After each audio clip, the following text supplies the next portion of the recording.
মন্ত্রী ফিরহাদ হাকিমের নিয়ে যাওয়া ত্রাণ লুট হয়ে গিয়েছে মালদার মানিকচকের ভুতুনি চরে। শনিবার বন্যা দুর্গতদের জন্য লরি ভর্তি ত্রাণ নিয়ে গিয়েছিলেন রাজ্যের মন্ত্রী।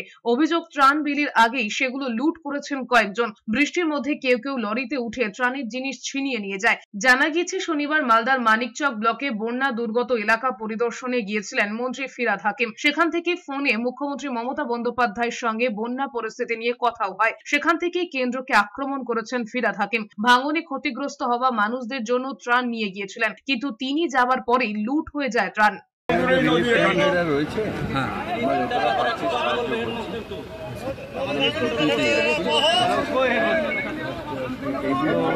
একটা প্ল্যানিং করে মমতাদি অলরেডি করছে, যাতে জলটা না আসে।